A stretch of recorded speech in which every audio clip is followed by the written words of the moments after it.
El día de hoy, desde Primero Justicia, queremos solidarizarnos con Enzo Escarano, que nunca debió haber estado preso, que no debió haber pasado ni un día dentro de una cárcel y que ya lleva largos meses en Ramo Verde. Solidarizarnos con él, solidarizarnos con su familia y solidarizarnos además con todos los presos y perseguidos políticos del país. Un gobierno que utiliza la justicia politizada, que utiliza la justicia como arma de represión, es un gobierno que no tiene ningún tipo de condiciones éticas ni morales para manejar un país.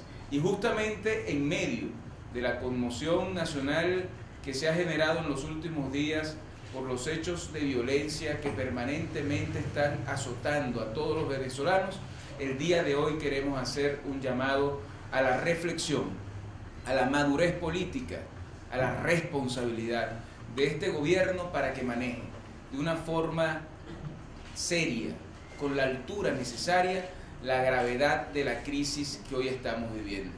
El día sábado, el presidente de la República decía, el día viernes, y hacía un llamado al pueblo de Venezuela para asumir en sus propias manos la justicia. ¿Qué quiere decir eso? ¿Cómo se explica que el presidente de la República, que es quien debería garantizar el funcionamiento de todo el Estado venezolano y de las instituciones del país, esté haciendo una convocatoria de este tipo que puede generar una ola de violencia aún mayor que la que estamos viendo en Venezuela, que ya de por sí es sumamente grave y preocupante para todos los que creemos en la paz, para todos los que creemos en un país donde la vida sea respetada? ¿Cómo es posible que sea el presidente de la República el que arengue, el que promueva que exista en Venezuela la confrontación violenta que nunca los venezolanos debemos acostumbrarnos a vivir? ¿Cómo es posible que el gobierno venezolano le haya dado el tratamiento que le ha dado a un hecho tan lamentable, tan deplorable como fue el vil asesinato del colega Robert Serra? ¿Cómo es posible que este gobierno utilice de esa forma el verbo? Para que este país cambie, para que este país pueda encontrar un camino donde todos podamos relacionarnos, encontrarnos y dirimir nuestras diferencias, tiene que existir un cambio radical en la forma como el gobierno se comunica con los venezolanos. Un gobierno que utiliza el verbo como mecanismo de atizar la violencia en Venezuela. Un gobierno que utiliza el verbo para descalificar, para ofender y para desviar además la atención de los hechos que ocurren en Venezuela y que mantienen a todos los venezolanos en una situación de caos en términos de su calidad de vida. Es un gobierno que al final está siendo profundamente irresponsable y está siendo responsable de toda la crisis que estamos viviendo. Todo esto lo hacen para tapar la realidad de lo que está pasando en Venezuela.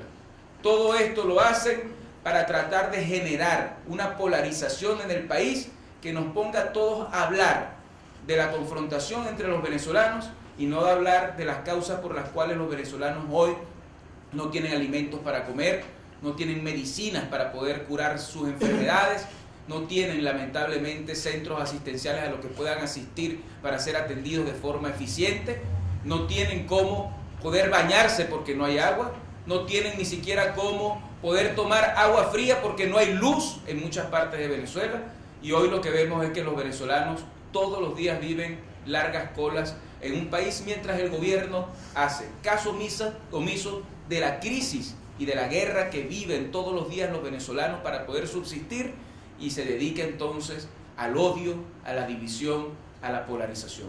Es lo mismo que pasó cuando preguntamos y pedimos que se hiciera una investigación seria con los hechos que ocurren y que generan además desasosiego en los venezolanos. Ahí está lo que pasó con Mónica Espriu.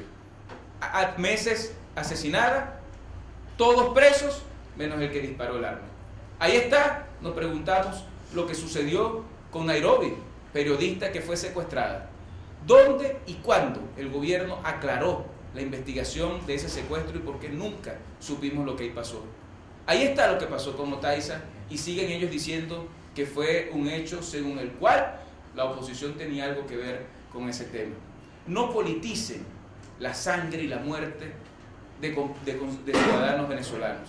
No utilicen como arma política hechos que tienen que ser investigados y que tienen que ser conocidos por el país en términos de los móviles y de los autores, tanto materiales como intelectuales. No utilicen eso para ir contra la oposición o la unidad democrática. No generen más odio. No señalen de forma irresponsable a diputados como el diputado Berrizbeitia, que por una intervención se le está queriendo vincular con un hecho tan grave como ese. ¿Cuántas intervenciones en la Asamblea Nacional no hemos visto donde sí llaman a otros asesinos, donde sí amenazan con cárcel, donde amenazan hasta con muerte y ningún tipo de investigación se hace? ¿Hasta dónde puede llegar la manipulación de un gobierno que, sintiendo que no tienen capacidad para resolver sus problemas, utilizan el dolor de una muerte violenta como mecanismo y como arma política para hacer propaganda? Hacemos un llamado a la reflexión de nuevo al gobierno nacional, a que asuman con seriedad y con responsabilidad la gravedad del momento que está viviendo Venezuela y que no sea el gobierno nacional el promotor de la confrontación y del odio entre los venezolanos. Nunca, nunca en Venezuela podremos acostumbrarnos a ver hechos de este tipo con tranquilidad. Los que queremos paz, los que queremos un camino en el cual los venezolanos podamos llegar a viejos y podamos vivir en un país donde se respete la vida, merecemos un gobierno mucho más serio que este y forma parte de la lucha que tenemos que dar para lograr un gran cambio en el país.